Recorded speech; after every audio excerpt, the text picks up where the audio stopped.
Welcome to Bespoken Bones, with your host, Pavini Moray, connecting ancestors, sex, magic, and science. Pavini explores transpersonal tools for erotic wellness every new and full moon, engaging educators, healers, spiritual leaders, and scientists in revolutionary dialogue. Get ready to feel good and go deep. This is Bespoken Bones. While the faces carved in the countryside lay in wait for a certain bride to reach her fingers through those acres and praise the Lord for what she taught us. Hi, welcome to Bespoken Bones, ancestors at the crossroads of sex, magic, and science. We're in the business of healing trauma, connecting with our roots, and developing radiant erotic wellness in past, present, and future generations. I am your host, Pavini Moray, and I'm so excited today to introduce you to Dia Luna. Dia Luna is a California native, a painter, songwriter, and seer. Raised by the light of visionary cultural icons like Nina Simone, Joni Mitchell, and Nin and Bjork, Dia Luna synthesizes her many parts to create haunting and soulful indie music. She's performed in dive bars, opera houses, Brooklyn venues, and LA house parties. She sat in ceremonies, read tarot on the road, and practiced magic in her railroad apartment. Her last record, Camellia, is a coming-of-age story woven from tales of her ancestors, images from opposite coasts, American myths, and personal dreams. The record explores the possibility of looking all ways at once, holding the self and the other with equal presence, and finding sovereignty in the struggle for wholeness. And Dia Luna is currently working on a new untitled EP. So, hi, Dia Luna. Welcome to Bespoken Bones. Hi, thank you so much for having me. Yeah. Do you feel called to say a little prayer? Yeah, I'm going to do kind of a two-part prayer. The first part is a poem, and the second part is a prayer that I'm going to say in Spanish that I also wrote. Magic begins in the blood, a cauldron, a lifetime of stories animated into one solitary person, rising from the earth, becoming. Somewhere in the desert, there's a new one, searching, awakening, wandering. The glittering poison of the scorpion christens them, while the ethereal blooms of the desert heal them. Hear their footsteps, walking, appearing, disappearing, and reappearing again.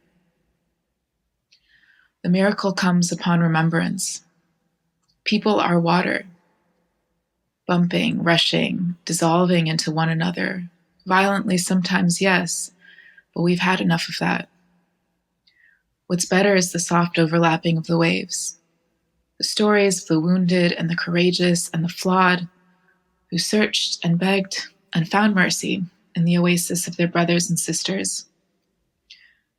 There are no strangers in this land, only treasures, only lessons learned, only new paths to tread.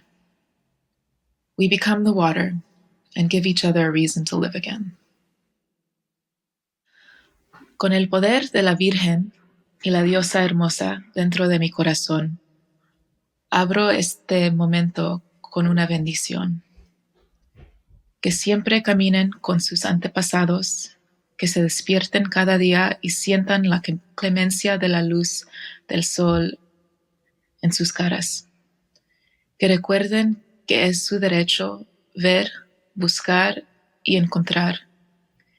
Que vean la belleza y el honor en todas las personas, especialmente ellos que son diferentes. Tienen sus historias también. Que sepan que toda la gente ama y se mueva como el agua. En este flujo siempre hay suficiente para todos. Cuando cantamos, cantamos todos juntos. recordando el tesoro que son nuestros hermanos y hermanas aquí con nosotros, en esta estrella brillante y ardiente, suspendido en el cielo del universo. Así es, y así será.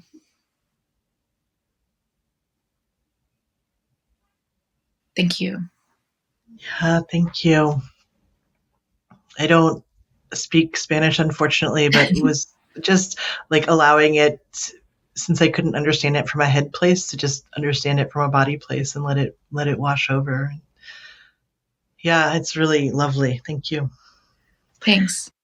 Let's talk about your people, your ancestors, and your relationship with them, and the way that they are present and guiding you in your life, in your music. How is that? Yeah, it's a lot of things. I think in the last record that I made, Camellia, it's very much their stories, particularly on my father's side, were very much woven into those songs.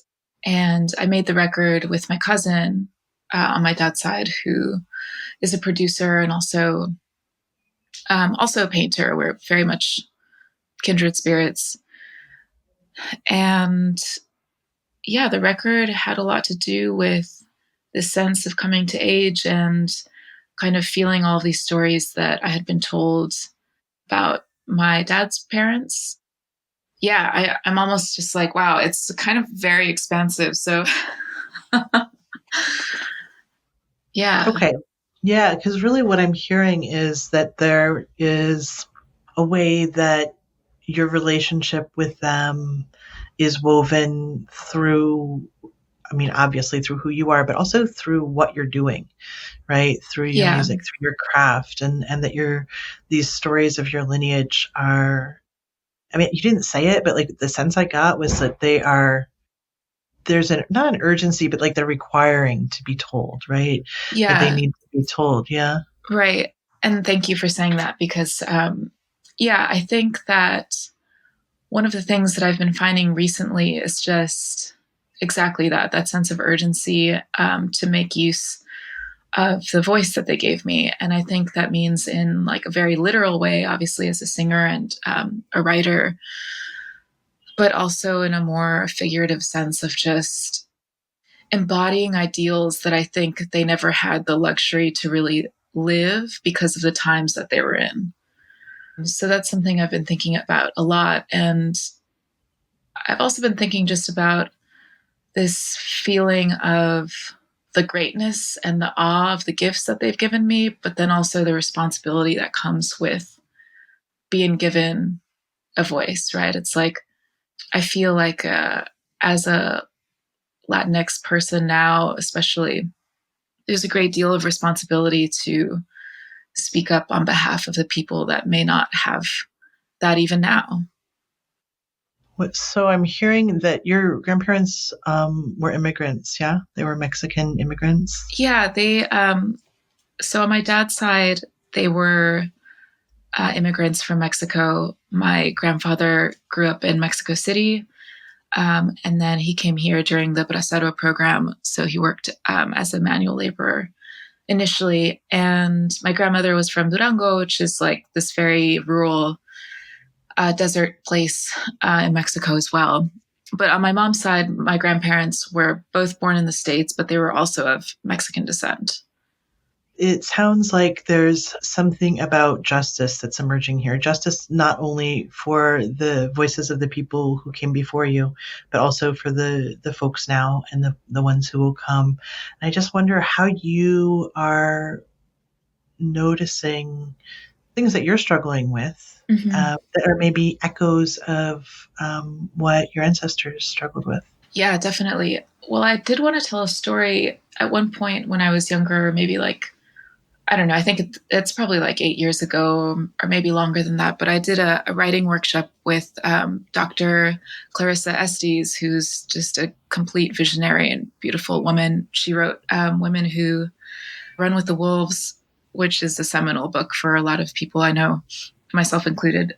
And like during this workshop, she did this ceremony that was about ancestor healing. And in the ceremony, I realized that a lot of the kind of chronic aloneness that I feel and the sense, this really deep sense of isolation or otherness really isn't just me. I think that, especially now when I reflect on the histories of my grandparents in particular, there's a lot of separation and a lot of oppression due to being different and being kind of otherized despite whatever talents and promise my ancestors had.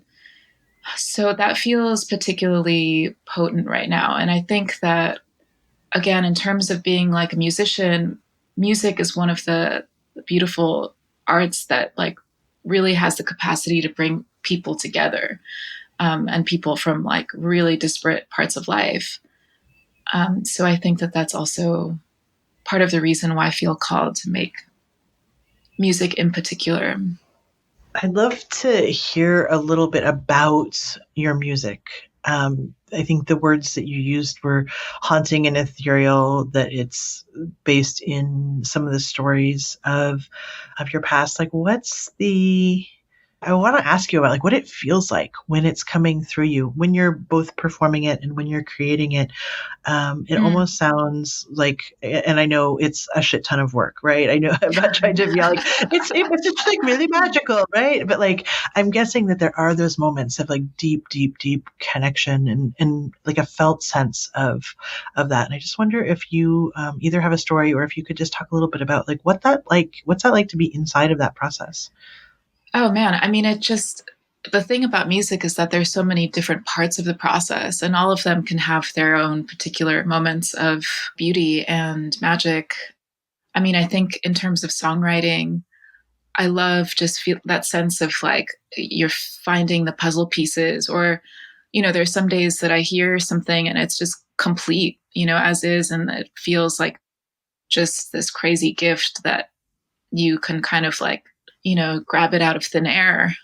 But in terms of performing, I think that there's really just a sense of completing the circuit with the audience, because it's not only about the performer, right? You're in a moment with usually a lot of other people. And if everyone is open enough, there's like this really deep sense of transcendence and belonging and like presentness and joy. And I think that it just matters so much right now for people to still be able to experience that, even if it is in a more humble way. Obviously right now nobody is able to perform really, or like the constraints that are happening with live performance are pretty intense. So, but yeah, I mean, I've talked to a lot of different musicians about how just these stories. I've heard a lot of stories about how music has changed their lives and how it's changed other people's lives. And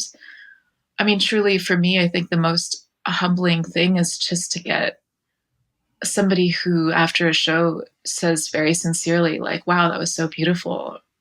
Like that's, even for me, I feel like that's enough, that's like enough of a marker to keep me on track in a way. When we talk about ancestral blessings and gifts, which is what I hear you naming, I think often there's this sense of something coming unbidden and whole. And it hasn't been my experience. My experience has been, the ancestors will be like, here's a gift of our lineage, right? Like our lineage was really good at this. So for example, for me, it's one of the things is bladesmithing, working with iron. And so then I go to like do that thing, right? I'm like, oh, this is my ancestral gift. So like it's going to be a very magical experience. And then I'm like, oh my God, this is so hard. Like I have to I actually have to learn this. What? And I just wonder if that's, how it's been for you with music of, yes, it's a gift, and what's that been like to receive that gift, and how have you had to oh my gosh, unpack it? Yeah. Well, also, I mean, I just feel like every gift like requires you to break through so much of your own garbage to be able to wield it properly. And like, I mean, I think about this a lot also in terms of astrology, because I love astrology, and like I'm a triple Gemini, and I have like a lot of Gemini in my chart, and all of that, all of that is about communication, and ostensibly we're these great communicators, but what that's really looked like in my life is like, yeah, I'm like gifted at expression in certain ways, but then I can also see all of the myriad of ways in which I fall short or where I'm not communicating well. And like it is a struggle to kind of bring those things out of places where they may not be working. So I think similarly, music is that way too. And like nothing, even if it is a gift, this is something I've been thinking about a lot too. You still have to work to keep it, I mean, vocally, especially, like your body is your instrument as a singer. And that means that you really can't fuck around with it too much. You have to be rested. It's like being an athlete. And that's something that I think is really common with like professional vocalists that I know, is just that sense of care and sensitivity. Like it's not, it's a really kind of fragile thing, and it has to be taken care of. Yeah, it's interesting when that kind of self-care is an ancestral prescription, right? Yeah. Like, oh, actually, no, you don't get to stay up all night partying because, right? Yeah. The bringing that through is more important. Or even for me, it's like, no, you don't get to like entertain all these like really negative thoughts, because that's going to stress you out. And that shows up in the body and in the voice. And like, how open of a channel can you really be if you're like if you're in the dark mind loop going down the tunnel? Completely. Yeah, I've been thinking about this a lot too lately, of like, what is the impact on me, both emotionally, somatically, psychologically, of like when I'm fighting inside my head with someone who's not even there. Right? Yeah. And like, yeah. Go ahead. Go ahead. No, I just want to hear what you want to say about that. Well, and I think it also kind of ties into what we were talking about, that sense. Like, I think a lot of the negative thoughts in my mind stem from this idea of not being good enough, which I think is also really common in the immigrant experience, not just for Mexican Americans, but kind of across the board, is like a sense of always having to prove your worth to this larger culture that doesn't understand you. So that's the thing that I feel like I've been working on a lot. Yeah. I'm curious what you would say about, because you do say that your work is deeply influenced by the oppression that your grandparents faced. How do we fight oppression without exactly what we're talking about, really making ourselves sick on the inside? How do we stay in the fight but not allow those thoughts of like less worthy or having to prove? Just curious what you've learned about it so far. Wow. Yeah. I mean, I think for me, a lot of that has to do with finding a balance in which you can also maintain your openness to beauty. What that looks like to me is like having a lot of plants in my house and going to the park every day and making space to meditate. It also means surrounding myself with people who are very generous and supportive and funny. So just like leaning into community and allowing yourself to still feel the moments of loveliness and magic that I think are our birthright. I mean, we walk outside, and even on the most terrible day, it's like the sun is still shining. You can still feel the air on your face, like, or even if that weren't a possibility, like you could still go to that place in your mind, and that could be a haven. But yeah, I know that it's really difficult, and I feel that a lot of us, especially in this chaos that we're in now, it's even harder to kind of maintain a sense of breath or like space or balance. But I do think that it's paramount. I saw some meme somewhere recently that said that, cynicism is also a tool of the oppressor. And I thought that that was really on point, because it's like, so often our imaginations are they're co-opted by people that want us to believe, or by institutions that would rather people believe that they're powerless and that there's nothing, that the world will never come to any good, and why bother trying. And all we have is our imagination. All we have is hope for the future. All we have is the ability to envision something better and to work for that coming true. I mean, I feel like that's what our lives are. Yeah, I love that analysis of that. And what it reminds me of is something, and I'm curious what your people will say about this, but my people have been telling me, because I definitely have a fight shape, and that I can just go there, right, really easily, and it's hard to remember to make that choice to focus on beauty, right, to focus on pleasure and delight. And what they've been telling me is that love is the thing that's the most protective. Right, of like, when I'm in my loving self, that's actually protection from all the harm of transphobia and fat phobia, misogyny, all that stuff. Right. That love is actually a protective energy. And I'm curious if you have any take on that. Yeah, I mean, I wholeheartedly agree. And actually, I do a practice that I learned from a magician named Carolyn Elliott, who's awesome, and her work really resonates with me. But it's basically like a variation on a Buddhist meditation. And the process of it is that you visualize yourself, and you say, "May I be happy," and you see yourself in circumstances where you're happy and you feel that good wish in your body. Then you say, "May my good fortune increase." Same thing, you see yourself in those circumstances. And then, "May I be free from shame and suffering." You see yourself in circumstances where you would normally feel ashamed, or you would normally be in a lot of suffering. And you see yourself feeling a different way about it, maybe feeling humor about it or feeling happy regardless. And then the last one is, "May I be free from attachment and aversion." So you go through this process for yourself, and then you go through it for, you imagine a friend, somebody you don't know, like maybe your barista or just somebody on the street or somebody you passed. And then you imagine the same process for somebody you don't like, or somebody you resent, or that you feel like is annoying or gets on your nerves. So this meditation is just really kind of like this active building of compassion for yourself and for others.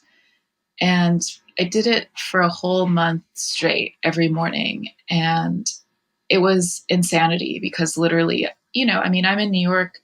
I was walking down the street and people were like smiling at me, like ear to ear, like grinning, and like to the point where I was like, this is fucking insane. Like, what is happening here? People would just look at me and be like, "You're beautiful." And I'm like, what?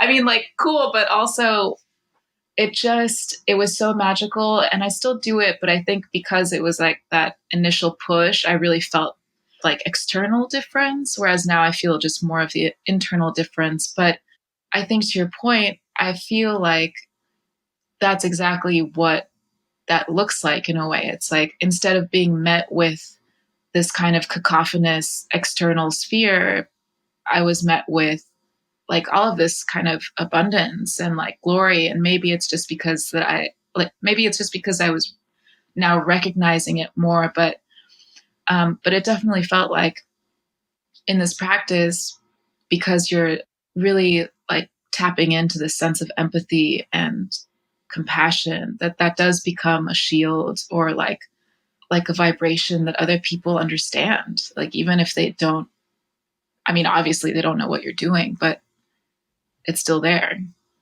It's trippy to me, right? that kind of practice offers that degree of protection, right? I mean, I'm super happy to hear about this experimentation on the streets of New York, because I feel like if it's going to work anywhere, like, whoa, that's a really great testing ground for it. And yeah, that idea. Okay, so but Oh. Go ahead. Okay, sorry. I just wanted to add one more thing. And also because I feel like what I noticed in myself when I'm doing this practice is just that I have so much more patience with other people and with myself. And I think that when we're talking about circumventing the anger and the hate that's present a lot more now, I mean, maybe not, but just, this sense that we have that like everything's falling apart. I think it takes that amount of patience to not like jump down somebody else's throat and not assume the worst in people. It's like you're really just tapping into your humanity and theirs in a way that's going to enable you to direct energy in a different way than you normally would be able to. Patience as the antithesis of intolerance. Yeah, exactly. Yeah. Don't always get there, but like, what a gift to give to ourselves, right? Like, yeah. I don't know. I think that we all need to get a lot more selfish, right?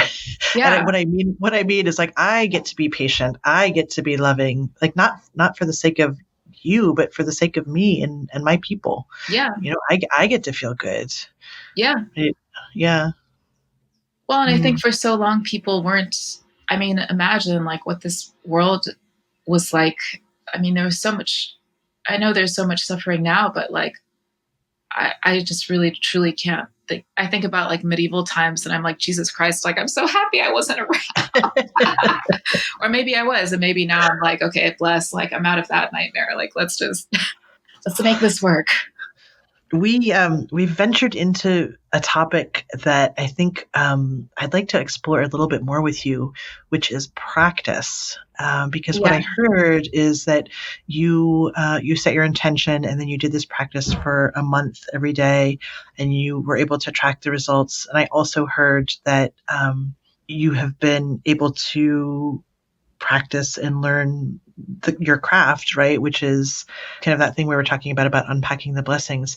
And I also highly value practice. And I just wonder what you've learned about working with your own resistance. Ooh.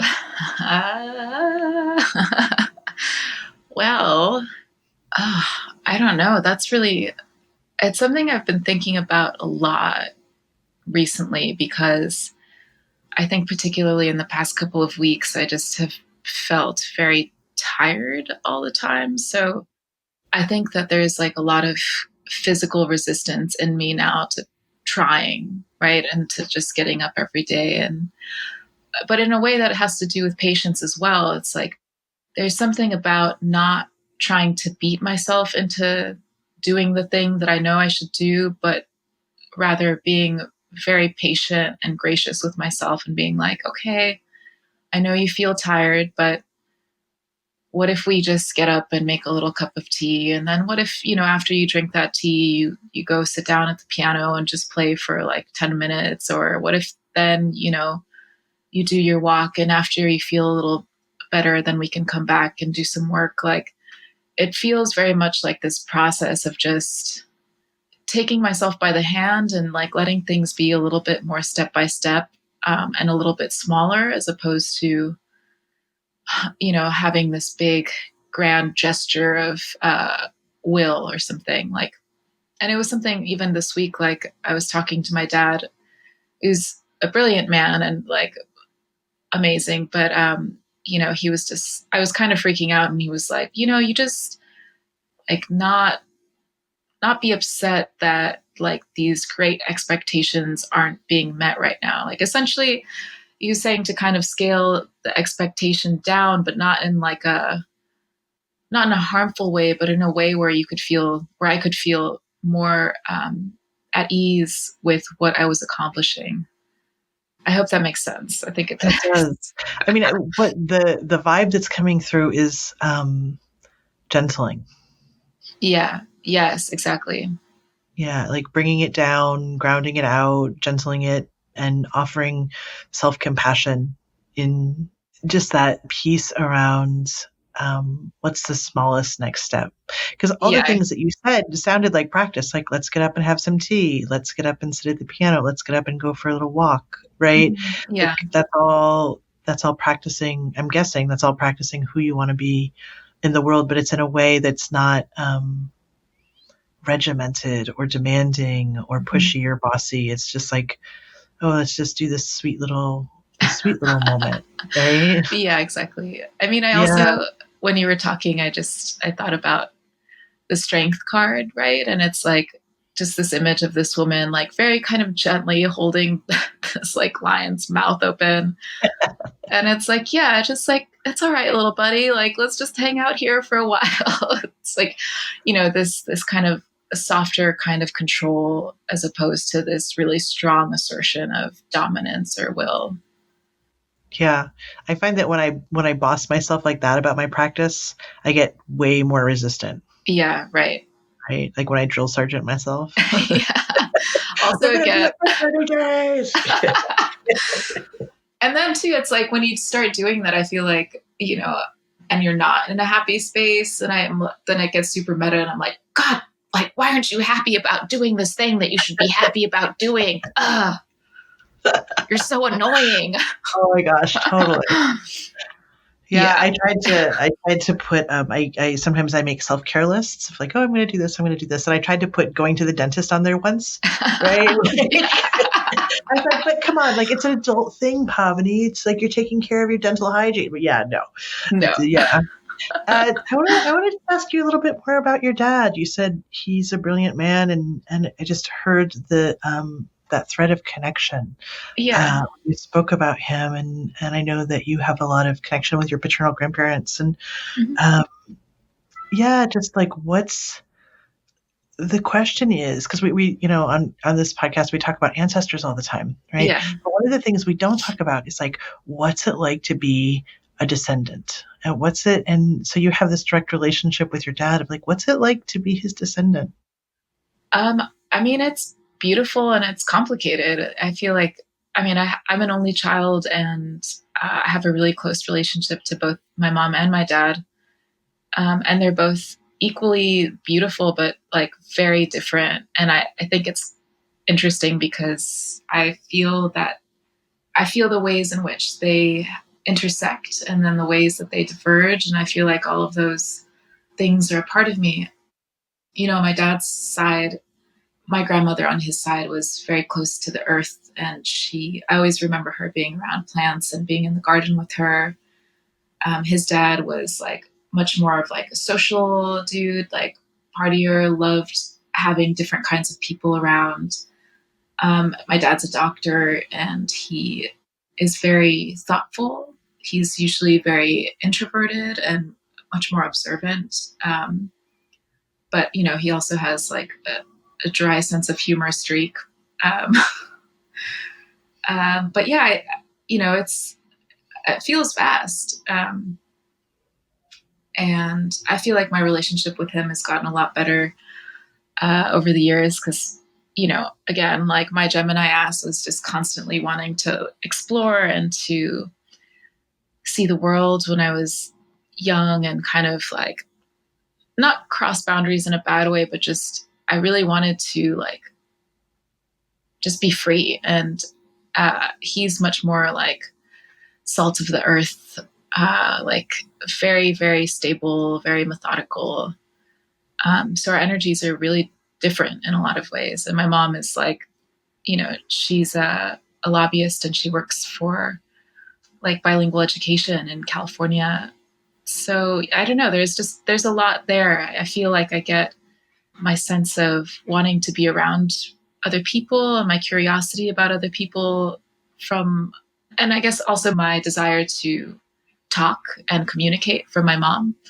And I think this kind of searchingness or the desire to see like the depth of things comes from my dad. Hmm. Were you close with your grandparents on his side? Yeah, I was. They So my mom grew up mostly in LA. They moved there from Chicago when she was 12. So I didn't see her mom and dad as often as I saw my dad's parents. But yeah, my grandfather would pick me up from school, and we'd come back to his house, and I have really fond memories of them, and also, a good kind of sense of some of their lore. Like my grandfather worked on the railroads in California, and my grandmother worked in the fields, and so some of the songs that I have on Camellia are about just these stories that I heard about them, and not things that I experienced directly, but just, these images that my father had told me. I'd love for us to hear some of your music. I just wonder what you'd like to share with us today. Yeah, so the last track on this record is called Fields, and I wrote it mostly about my paternal grandparents, but also kind of in a broader sense, this idea of lineage and the idea of gifts, like what you receive from your folks. And it's also really special because, like I said, my cousin and I made this record together over, like, I would say probably 3 years, very piecemeal. Like I would just do it when I was at home in California. But I think it was actually right before the record was done, both of my grandparents passed away in the same month. So it felt really meaningful that we had kind of completed this project, and then that us as a family were kind of like moving up in a way. Like they passed, and then my cousin his wife had their first son. So it was kind of this whole thing. But yeah, the song is called Fields. How we toiled in the sunshine, gathering berries and throwing ourselves to the ground. And baby, I did it all for you. Brushing the sweat from my brow in the fields, the sun went down. And here I stand now, tall like a statue inside, holding my heart. Here is my heart.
Yeah, thank you so much for sharing that. And I'd love to just hear a little bit from you about what that song means to you. I think it just expresses a sense of gratitude that I have to my family for really putting in a lot of work and for the amount of lovingness that I had on both sides. You know, I mean, I'm truly blessed to come from two families that really had a lot of love and light in their spirit. That's not to say that, you know, there wasn't any dysfunction or any trauma, because of course those things existed too. But I focused a lot on that when I was younger. And I think that now for me is the moment to focus on how I can be more of service to the lineage and like respect just the truth that everyone has stuff and that doesn't end when you become a parent or a grandparent or anything else, you know, that we're just constantly in this process of finding ourselves, and that that people make mistakes and that they, I don't know, that even if they do, there's still light for them somewhere. You write about music as medicine and artists as messengers of that medicine in the world, and which is beautiful. I know that the way you are holding your music is with a great deal of responsibility to your lineages, to their voices, to the stories, to the healing. And I'd love to talk with you about what you're working on right now and how it ties in and expands and relates to the work that you've done previously. Yeah, I'm really excited. So in January, I took my band into the studio in Brooklyn, and we recorded a set of songs that we had been playing live together.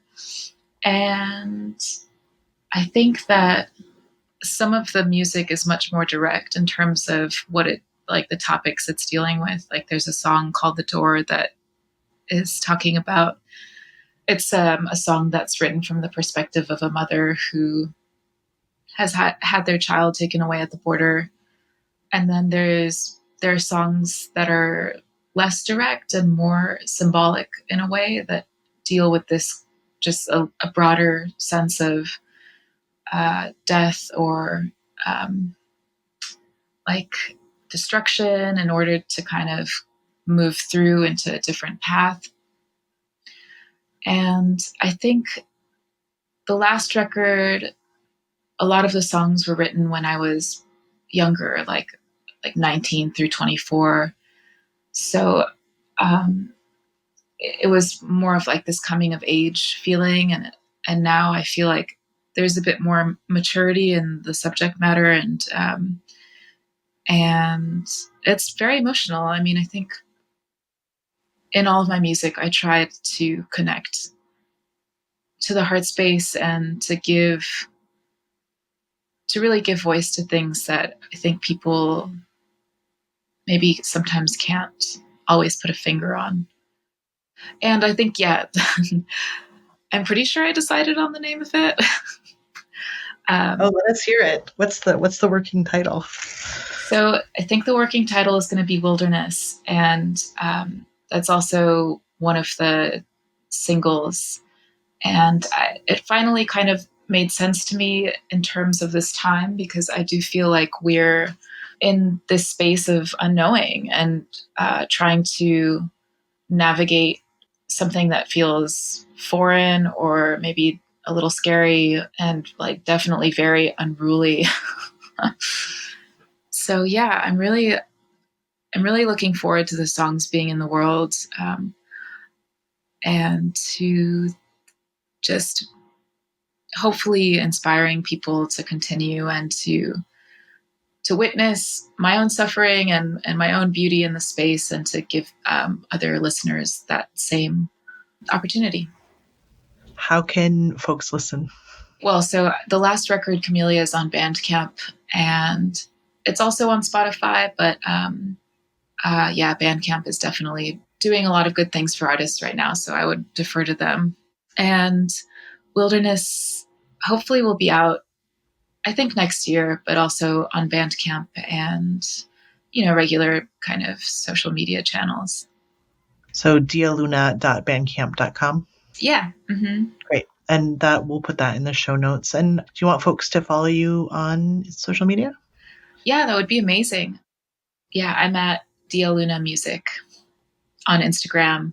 That's really where I post most of my new fun things. And I've been doing Instagram live sessions as well that are just very intimate piano concerts. So yeah.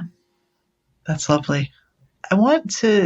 Sometimes I just ask folks to take a moment and listen in with their hearts, with their own ancestors and people, and just see if there's anything else that needs to be said in this interview before we conclude. I think just this message of keeping the faith and like keeping this idea of quiet strength in your mind as we go through these times feels meaningful and like something I want to depart on. Luna, I want to thank you so much for all that you do, the beauty that you make in the world. Thank you for coming on Bespoken Bones and talking and sharing and following the threads of magic. And just want to remind folks, thank you for listening to this episode with Dialuna. And again, you can check out her work, dialuna.bandcamp.com. And happy to hear from you of how this conversation landed. If you have comments or questions or inspirations, reach out on our website and let us know. We want to know how these things move you forward in your life, heal you, help you, support you. So be in touch. I'm Pavini Moray. This is Bespoken Bones, and we'll be back every full and new moon with more embodied goodness and ancestral wisdom. Thank you. Well, I breathe your life from mist upon the sea. Oh, my heart, the reaches cry to me beyond the deep. Mirena, a twin with limbs to walk upon the sand.